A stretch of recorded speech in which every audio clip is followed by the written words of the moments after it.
Bonjour à tous, bienvenue dans ce cours. Aujourd'hui, nous allons parler de la phrase passive et la phrase active.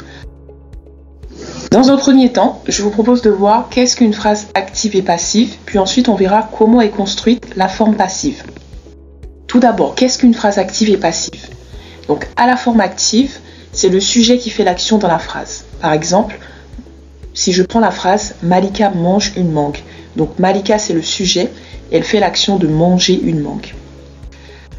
À la forme passive, on va parler de la même chose, on va présenter la même action, le même événement d'une façon différente. Donc la phrase à la forme active qui est Malika mange une mangue va donner à la forme passive une mangue est mangée par Malika. Alors comment est construite la phrase passive? Donc la forme passive est construite avec l'auxiliaire être et le participe passé.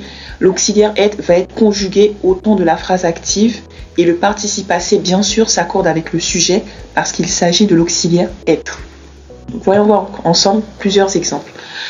Donc à la forme active, je vais reprendre ma phrase Malika mange une mangue. Donc dans cette phrase, on a le verbe manger qui est au présent. Donc à la forme passive, on va avoir une mangue est mangée par Malika. Donc on voit bien que l'auxiliaire être est conjugué au présent parce que à la forme active, le verbe est au présent. Voyons ensemble un second. Mon grand frère attendra ma mère. Donc dans cette phrase, bien sûr, mon grand frère, c'est le sujet. Le verbe, c'est le verbe attendre qui est conjugué au futur. Donc à la forme passive, ma phrase va donner ma mère sera attendue par mon grand frère. Donc l'auxiliaire être est au futur parce que dans la forme active, le verbe est conjugué au futur. Ensemble, un dernier exemple. Mathilda a dévoré le repas. Donc Mathilda, c'est le sujet. A dévoré, donc on a le verbe qui est au passé composé. Donc à la forme passive, on va avoir la phrase le repas a été dévoré par Mathilda. Donc on a du passé composé parce que à la forme active, le verbe est au passé composé. Alors toujours comment est construite la phrase passive? Il faut savoir que seules les phrases qui ont un COD, donc complément d'objet direct, peuvent être transformées en phrase passive. S'il n'y a pas de COD, on ne peut pas transformer la phrase active en phrase passive. Et donc pour trouver le COD, on va se poser la question qui ou quoi après le verbe selon le sens de la phrase. Et le COD permet de savoir, de comprendre qui fait l'action dans la phrase. Donc par exemple, si je dis mon grand frère attendra ma mère. Donc pour trouver le COD dans cette phrase, je vais me poser la question mon grand frère attendra qui? Donc la réponse, bien sûr, c'est ma mère. Donc ma mère est le COD de cette phrase. Donc cette phrase active, mon grand frère attendra ma mère, peut être mise à la forme passive et ça va donner ma mère sera attendue par mon grand frère. Donc comme on le voit, ma mère qui est le COD va devenir le sujet à la forme passive. Deuxième exemple, donc Malika mange une mangue. Donc pour trouver le COD, on va se poser la question Malika mange quoi? Donc la réponse c'est bien sûr une mangue. Donc on comprend que c'est une mangue le COD dans cette phrase. Et donc cette phrase peut être mise à la forme passive. Elle va donner une mangue est mangée par Malika. Bien sûr, une mangue qui était le COD à la forme active va devenir le sujet à la forme passive. Donc on va avoir une mangue qui devient le sujet est mangée par Malika. Donc comme je le disais, seules les phrases qui ont un COD peuvent être transformées en phrases passives. Donc on va avoir des phrases où on ne pourra pas le transformer en phrase passive. Par exemple, mon cousin pleure. Donc c'est une phrase active, on a le sujet et le verbe. Donc le sujet fait l'action du verbe, c'est le cousin qui pleure. Et il n'y a pas de COD. Donc je ne peux pas me poser la question mon cousin pleure qui? Mon cousin pleure quoi? J'ai pas de suite, donc cette phrase ne peut pas être mise à la forme passive.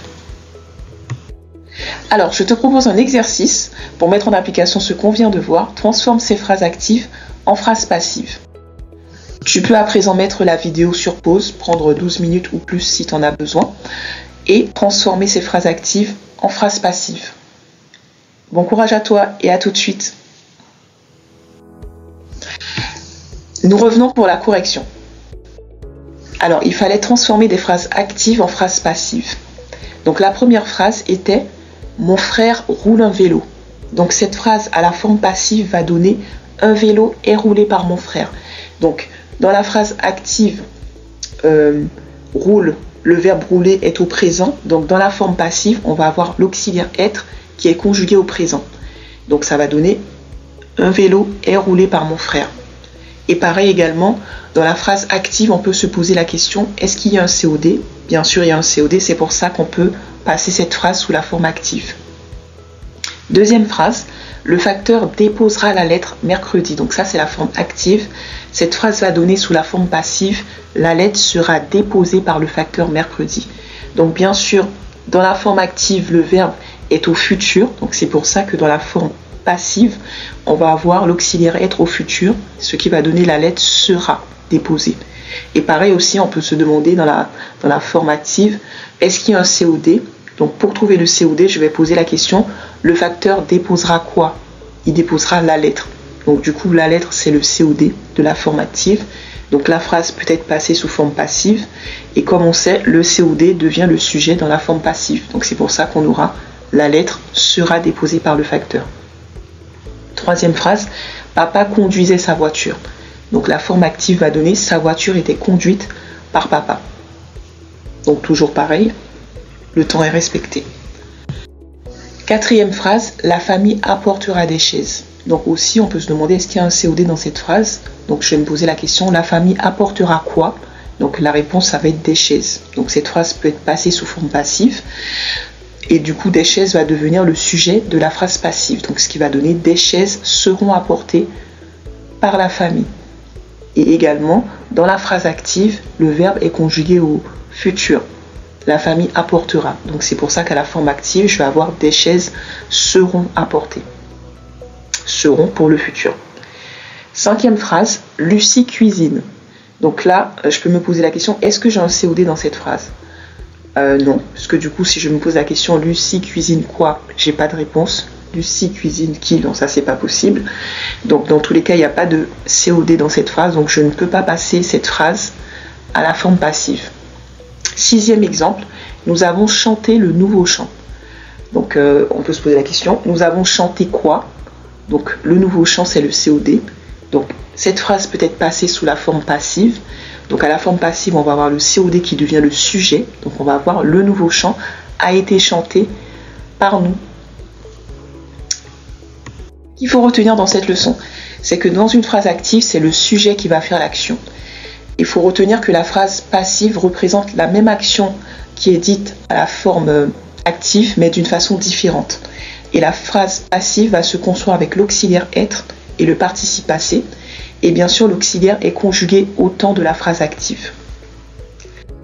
Bravo à toi, tu as maintenant révisé la phrase passive et active.